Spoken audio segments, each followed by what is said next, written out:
Hello and welcome YouTube family. मैं अनिल बजाज स्वागत करता हूं आपका अपने चैनल पर इम्पैक्ट क्लासेस पर। ये वीडियो होने वाली है हमारी तत्सम और तद्भव शब्दों को लेकर। तत्सम और तद्भव एक क्वेरी थी क्योंकि हमारे पास उसमें बोला गया था कि सर आप दूसरे सब्जेक्ट से रिलेटेड मतलब ऑफ बिट सब्जेक्ट से रिलेटेड भी कुछ वीडियो बनाइए। तो उसी में ये थी क्वेरी तत्सम और तद्भव। यहाँ पे ये समझना जरूरी है कि तत्सम शब्द जो होते हैं और जो तद्भव होते हैं उनका हिंदी साहित्य में, हिंदी व्याकरण में काफी प्रयोग होता है। तो पहले इन दोनों के बीच का अंतर समझना जरूरी है। तत्सम, सबसे पहले तत्सम को समझते हैं। तत्सम का अगर हम संधि विच्छेद करें तो होता है तत् प्लस सम। मतलब तत् मतलब उसका या वह, हिंदी में तत् का अर्थ होता है उसका या वह, और सम मतलब समान, जैसा कि आपको पता ही होगा। तो इस प्रकार तत्सम का शब्द, तत्सम शब्द का अर्थ हुआ उसके समान, जो उसके समान है। तो और ये बेसिकली तत्सम शब्द संस्कृत के होते हैं, संस्कृत के होते हैं जो डायरेक्ट ही बिना किसी चेंज के हिंदी भाषा में प्रयोग कर लिए गए हैं। जैसे कि एग्जाम्पल इसका एग्जाम्पल है कूप। कूप आपने सुना होगा हिंदी की कविताओं में। कूप का अर्थ होता है कुआं हिंदी में।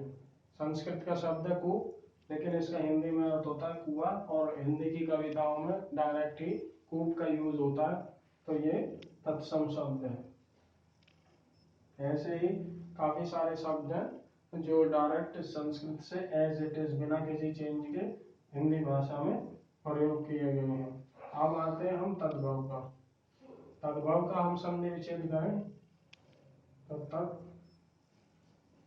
प्लस भाव। तत् मतलब उसका, जैसा कि आपको पता है उसका, और भाव मतलब भाव, मतलब उसके जैसा भाव। तो यहाँ कंप्लीटली पता चल रहा है आपको तद्भव से कि ये तद्भव तत्सम से कितना अलग है। ये तत्सम, तत्सम का मतलब उसके समान, बिल्कुल एज इट इज। लेकिन तद्भव का है कि उसके समान नहीं, लेकिन उसके जैसा भाव हो, जिसमें जो उसके जैसी चीजों के बारे में बताए, उसके जैसा भाव रखता है। तो इसलिए तद्भव शब्द उन शब्दों को कहते हैं जो संस्कृत से थोड़े से चेंज करके हिंदी में यूज किए जाते हैं, या जिनको कह सकते हैं संस्कृत से मॉडिफाई करके जिनका हिंदी में यूज किया गया है। ऐसे काफी सारे शब्द हैं। जैसे एक शब्द है भ्राता। भ्राता, जितने भी महाकाव्य हैं, महाभारत रामायण, उन सब में भाई के लिए भ्राता शब्द का यूज हुआ है, और हिंदी में इसका मतलब होता है भाई। तो दोनों का एक ही मीनिंग है, भ्राता और भाई। भाई हिंदी में और भ्राता संस्कृत में। तो जो भाई शब्द है वो भ्राता के समान है, संस्कृत के भ्राता के समान है, इसलिए इसको तद्भव शब्द कहते हैं। दूसरा शब्द है अग्नि, जिसका हिंदी में होता है आग। ठीक है। तीसरा शब्द है हस्त, जिसका मतलब होता है हाथ। तो बहुत सारे शब्द हैं ऐसे जो थोड़े चेंज करके संस्कृत से हिंदी में यूज किए गए हैं, उन सब को तद्भव शब्द कहते हैं। और जो एज इट इज ले लिए गए हैं, जैसे कूप है, ताम्र है, ताम्रपत्र। तो स्वतंत्रता संग्राम में जो लोग, जिन लोगों ने गांधी जी का साथ दिया था, उन सभी को ताम्रपत्र के द्वारा सम्मानित किया गया था। ताम्रपत्र बेसिकली क्या होता है, एक तांबे का पत्र होता है, उस पर उनका नाम लिखा रहता है कि इन्होंने पार्टिसिपेट किया है। जैसे आजकल डिग्रियां मिलती हैं, वैसे पहले ताम्रपत्र के सर्टिफिकेट्स मिलते थे। और ताम्र को भी आप खाली ताम्र होगा तो उसको वो भी तद्भव में आ जाता है, ताम्र मतलब ताम्र।